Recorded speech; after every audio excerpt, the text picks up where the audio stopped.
Hi students, இப்ப நம்ம பார்க்கக்கூடிய ரொம்ப சிம்பிளான ஒரு டாபிக் துகள்களால் ஆன அமைப்பு மற்றும் திண்ம பொருட்களினுடைய இயக்கம்.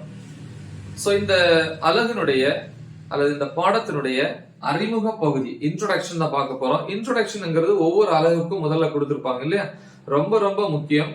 ஏன்னா இந்த இன்ட்ரோடக்ஷன்லயே கொடுத்திருப்பாங்க அந்த பாடப்பகுதியில நம்ம எதையெல்லாம் பத்தி டிஸ்கஸ் பண்ண போறோம், படிக்க போறோம் அப்படிங்கறது முதல்ல கொடுத்திருப்பாங்க. சோ இப்ப இதை தெரிஞ்சுக்கிட்டோம் அப்படின்னா அந்த பாடப்பகுதி முழுவதும் என்ன இருக்கு அப்படிங்கறத நம்ம புரிஞ்சுக்கலாம். சரியா? சோ அதனால ரொம்ப முக்கியம். எனிவே, அதாவது நம்ம ஒவ்வொரு நாளும் நம்ம வாழ்க்கையில பயன்படுத்தக்கூடிய பொருட்கள் எதனால் ஆனது அப்படின்னா எண்ணற்ற துகள்களால் ஆனது. துகள்கள் அப்படின்னாலே அணுக்கள் அப்படின்னு சொல்லுவோம் இல்லையா? எஸ். இப்ப இந்த மார்க்கர் பாத்தீங்கன்னா தெரியும். இந்த மார்க்கரை பொறுத்த வரைக்கும் இது நம்ம சப்போஸ் ஏதாவது ஒரு பிளேடு இல்லையா வச்சு இப்படி தேய்ச்சிட்டே இருந்தோம் அப்படின்னா இதுல இருந்து துகள்கள் போயிட்டே இருக்கும். அதே மாதிரி போர்டுல நம்ம சாக் இல்லையா, சாக் பீஸ் யூஸ் பண்றோம் இல்லையா, எழுதும் போது கண்டிப்பா அதுல இருந்து துகள்கள் வெளியே வருது. கரெக்டா? ஒரு ஸ்டேஜ்ல அந்த சாக் பீஸ் ரொம்ப சின்னதா மாறிடும். அப்படின்னு என்ன அர்த்தம்னா ஒவ்வொரு பொருட்களும் எண்ணற்ற துகள்களால் ஆனது. துகள்கள் அப்படின்னால அதுக்கு இன்னொரு பேர் இருக்கு, அணுக்களால் ஆனது அப்படின்னு சொல்லி நம்ம படிச்சிருப்போம். கரெக்டா? அப்படி ஒவ்வொரு அமைப்பும் துகள்களால் ஆனது அப்படிங்கறத இங்க சொல்றாங்க. அப்புறம் திண்ம பொருட்கள். திண்ம பொருள் அப்படின்னா திட பொருட்கள் சொல்லுவாங்க இல்லையா? எக்ஸாம்பிள் கல் அப்படின்னு சொல்லலாம் இல்லையா? சோ அப்ப கல்லை பொறுத்த வரைக்கும் சாதாரணமா ஒரு விசை கொடுத்தோம் அப்படின்னா அது என்ன ஆகாது, ஈஸியா உடையாது. அதாவது ஒரு திண்ம பொருள் ஒரு திடப்பொருள்ல இருக்கக்கூடிய ரெண்டு அடுத்தடுத்த துகள்களுக்கு இடைப்பட்ட அந்த இடைவெளி, அந்த இடைத்தொலைவு ரொம்ப ரொம்ப கம்மியா இருக்கும். முடிஞ்ச வரைக்கும் 0வா இருந்தா பெட்டர். கரெக்டா? எஸ். அப்படி இருக்கும்போது என்ன ஆகாதுன்னா நம்ம வெளியே இருந்து ஒரு விசை கொடுக்கும் போது இடையில தொலைவு ரொம்ப கம்மியா இருக்கிறதுனால என்ன ஆகாது, அமுங்காது. கரெக்டா? அதனால அந்த பொருளுடைய உருவம், வடிவம், அதாவது பரிமாணங்கள் இல்லையா, அளவுகள் எதுவுமே மாறாது. சரியா? சோ அப்படி சொல்லக்கூடியது திண்ம பொருள். ஓகே. அப்ப துகள்களாலான அமைப்பு மற்றும் அந்த திண்ம பொருட்களினுடைய இயக்கத்தை பத்தி தான் நம்ம இங்க படிக்க போறோம். அதாவது முந்தைய அலகுகள்ல, அதாவது இதுக்கு முன்னாடி பார்த்த பாடங்கள், எக்ஸாம்பிள் நியூட்டனுடைய இயக்க விதிகள் அப்படின்னு சொல்லலாம். அங்க என்ன பண்ணிருப்போம் அப்படின்னா எவ்வளவு பெரிய பொருளாக இருந்தாலும் அதை ஒரு புள்ளியாக எடுத்திருப்போம். அதான் புள்ளி பொருள் அப்படின்னு சொல்லியிருப்போம். அது சூரியனா இருக்கட்டும், பாறையா இருக்கட்டும், பூமியா இருக்கட்டும், மனுஷனா இருக்கட்டும், இல்ல விலங்குகளா இருக்கட்டும், எவ்வளவு பொருளா பெரிய பொருளாக இருந்தாலும் அந்த பொருளை ஒரு புள்ளி பொருளாக எடுத்திருப்போம். அதனுடைய நிறை மிக மிக குறைவு. ஏன்னா புள்ளி அப்படின்னாலே நிறை, புறக்கணிக்கத்தக்க நிறை இல்லையா? லெட்டர் எம்னு போட்டிருப்போம். இப்ப இந்த பொருள் ஒரு தளத்துல இருந்துச்சு அப்படின்னா அந்த தளத்தினால அதுக்கு கிடைக்கக்கூடிய விசை மேல் நோக்கிய செங்குத்து விசை, புவியீர்ப்பு விசையினால அது முடுக்கப்படுறது கீழ் நோக்கி. அப்ப புவியீர்ப்பு விசை mg அப்படின்னு சொல்லுவோம். சோ இந்த படத்துக்கு ஒரு பேர் இருக்கு, என்னது, தனிப்பொருள் விசைப்படம் சொல்லுவாங்க. நியூட்டனுடைய இயக்க விதிகளை பயன்படுத்தி அதுவும் தனிப்பொருள் விசைப்படத்தோட உதவியோட ஒரு பொருளினுடைய இயக்கத்தை பத்தி நம்ம அங்க படிச்சிருப்போம். அப்போ ஒரு பொருளை நீங்க புள்ளிய எடுத்துக்கிட்டீங்கன்னா அதுக்கு நீளமோ அகலமோ உயரமோங்கிற பரிமாணங்கள் கிடையாது.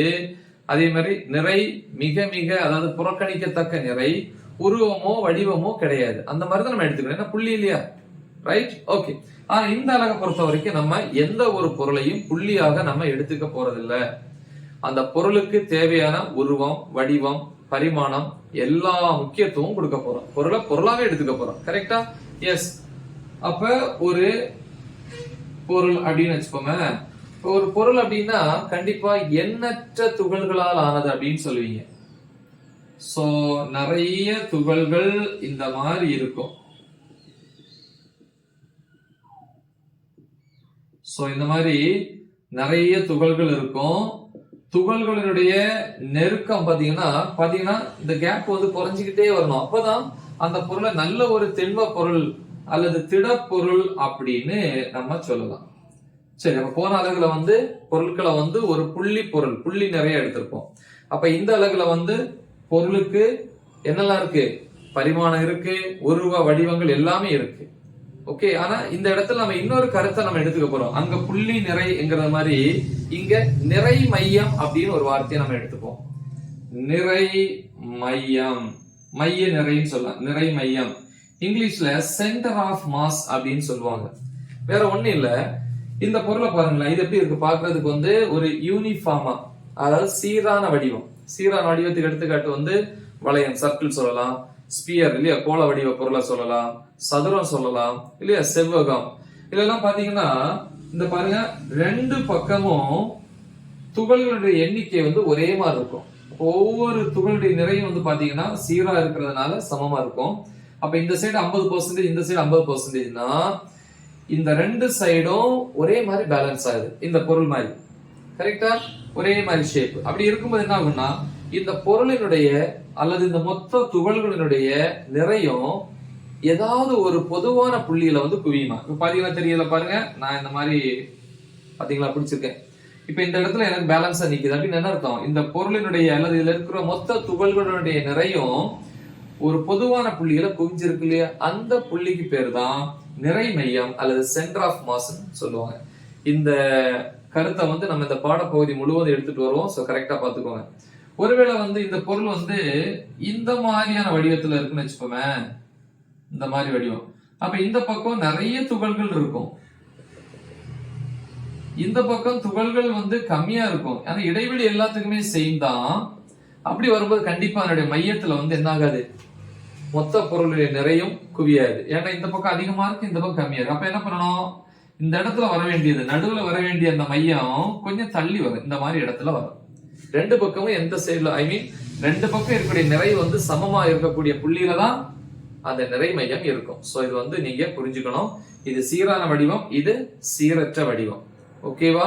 இப்ப சீரான வடிவத்தை பொறுத்த வரைக்கும் நிறை மையம் அதனுடைய மைய புள்ளியில இருக்கும். சீரற்ற வடிவத்தை பொறுத்த வரைக்கும் நிறை எந்த பக்கம் அதிகமா இருக்கோ அதை நோக்கி அந்த நிறை மையம் நகரும். சரியா? குட். சோ இந்த விஷயத்தை நீங்க கண்டிப்பா தெரிஞ்சுக்கணும். இப்ப இதுல வந்து ரெண்டு விதமான விசைகள் இருக்குன்னு சொல்றாங்க. ஒண்ணு வந்து பாத்தீங்கன்னா அகவிசை அப்படின்னு சொல்லலாம். ரெண்டாவது வந்து பாத்தீங்கன்னா புறவிசை அப்படின்னு சொல்லுவாங்க. அகவிசை அப்படின்னா இன்டர்னல் ஃபோர்ஸ், புறவிசைன்னா எக்ஸ்டர்னல் ஃபோர்ஸ். அகவிசை எங்க இருக்கும் அப்படின்னா பொருட்களுக்குள்ள இருக்கக்கூடிய அணுக்கள், அதாவது துகள்களுக்கு இடையில இருக்கக்கூடிய விசைக்கு பேர் தான் அகவிசை. அந்த விசையினால அனைத்து துகள்களும் ஒன்னோட ஒண்ணு ஒட்டி சேர்ந்தே இருக்கு, அந்த கவர்ச்சி விசை மாதிரி. கரெக்டா? புறவிசைங்கிறது நம்ம வெளியிருந்து கொடுக்கக்கூடிய விசை. அப்படி விசை கொடுத்தீங்கன்னா விசைக்கு என்ன ஃபார்முலா, F = ma. எந்த அளவுக்கு விசை கொடுக்குறீங்களோ அந்த அளவுக்கு ஆக்சலரேஷன் முடுக்கமும் இருக்கும். அப்ப இந்த பொருளுக்கு நம்ம ஒரு விசை வெளியிருந்து கொடுத்தோம்னா இந்த பொருள் முடுக்கப்பட்டு ஒரு திசையில வந்து என்ன ஆகும், இயக்கம் அடையும். சோ இதுக்கு பேரு துகள்களால் ஆன அமைப்பின் இயக்கம் சொல்லலாம், அல்லது திண்ம பொருட்களினுடைய இயக்கம் சொல்லலாம். அப்ப இந்த பொருளினுடைய இயக்கம் தான் உள்ள இருக்கக்கூடிய துகள்களோட இயக்கம். ரெண்டுமே ஒரே வேகத்துல இயங்கினாதான் பொருள் மொத்தமா ஒரே வேகத்துல போக முடியும். கரெக்டா? சோ இன்னொரு விஷயம் நீங்க கண்டிப்பா தெரிஞ்சுக்கணும். இயற்கையில வந்து நல்ல ஒரு பெர்ஃபெக்ட் தூய்மையான திடப்பொருள் இல்லைன்னு சொல்லாம சொல்லுவோம், திடப்பொருள் திண்ம பொருள் இருக்கு அப்படின்ட்டு. எதை வச்சு நான் சொல்றேன் அப்படின்னா, புறவிசை கொடுக்கும்போது கண்டிப்பா அந்த பொருளினுடைய உருவம், வடிவம், பரிமாணம் எதுவுமே என்ன கூடாது, மாறாம இருக்கணும். அப்படின்னா இரண்டு அணுக்களுக்கு இடைப்பட்ட அல்லது துகள்களுக்கு இடைப்பட்ட தொலைவு ரொம்ப ரொம்ப குறைவா இருக்கணும். அதுவும் தொலைவு இல்லாம ஒட்டியே இருந்துச்சு அப்படின்னா வெளியேற்று விசை கொடுக்கும் போது என்ன ஆகாது, அந்த துகள்கள் ஒன்னோட ஒண்ணு நகராது. ஒட்டி இருக்கிறதுனால கேப் இல்ல இல்லையா, அப்ப மூவ் ஆகாது. அப்ப கண்டிப்பா அதனுடைய அளவு, அதனுடைய உருவம் எதுவுமே என்ன ஆகாது, மாறாது. ஆனா இயற்கையில எந்த ஒரு பொருளை எடுத்துக்கிட்டாலும், பாறையா இருக்கட்டும் இல்ல எந்த ஒரு பொருளா இருக்கட்டும், நம்ம வெளியேந்து கொடுக்கக்கூடிய விசையினுடைய மதிப்பை அதிகரிச்சோம் அப்படின்னா கண்டிப்பா அந்த பொருட்களுடைய அளவுகள், உருவங்கள் என்ன ஆகுது, மாறுது. கரெக்டா? அப்ப இயற்கையில எந்த ஒரு பொருளும் நல்ல ஒரு திண்ம பொருள், திடப்பொருள் கிடையாது. ஆனா கிட்டத்தட்ட ஒரு 80-90% ஓகே சொல்லலாம் இல்லையா? ஆனா இந்த அழகை பொறுத்த வரைக்கும் நம்ம எடுத்துக்க போறோம், எப்படி எடுத்துக்க போறோம்னா அந்த பொருட்கள் எல்லாத்தையுமே நம்ம திண்ம பொருளாக கற்பனை பண்ணி இல்லையா, அதை நம்ம அஸ்யூம் பண்ணி நம்ம என்ன பண்றோம், இந்த அலகுல இருக்கக்கூடிய எல்லா டாபிக்ஸையும் நம்ம எக்ஸ்பிளைன் பண்ண போறோம். சரி? அப்ப இயற்கையில திண்ம பொருட்கள், பெர்ஃபெக்ட் திண்ம பொருள், அதாவது ரொம்ப பெர்ஃபெக்டான திண்ம பொருட்கள் இல்லைன்னு சொல்லலாம். வெளியேறது விசை கொடுக்கும் போது உருவ அளவுகள், வடிவங்கள் எதுவுமே மாறாம இருந்தாதான் அது ஒரு நல்ல ஒரு திடப்பொருள், நல்ல ஒரு திண்ம பொருள். ஆனா நம்ம என்ன பண்றோம், எக்ஸ்பிளனேஷனுக்காக, விளக்கத்திற்காக கல்லு, இந்த மாதிரி மரங்கள், இந்த மாதிரியான பொருட்களை வந்து நம்ம எப்படி எடுத்துக்கிறோம், திண்ம பொருளாக நம்ம எடுத்துக்கிறோம். சரியா?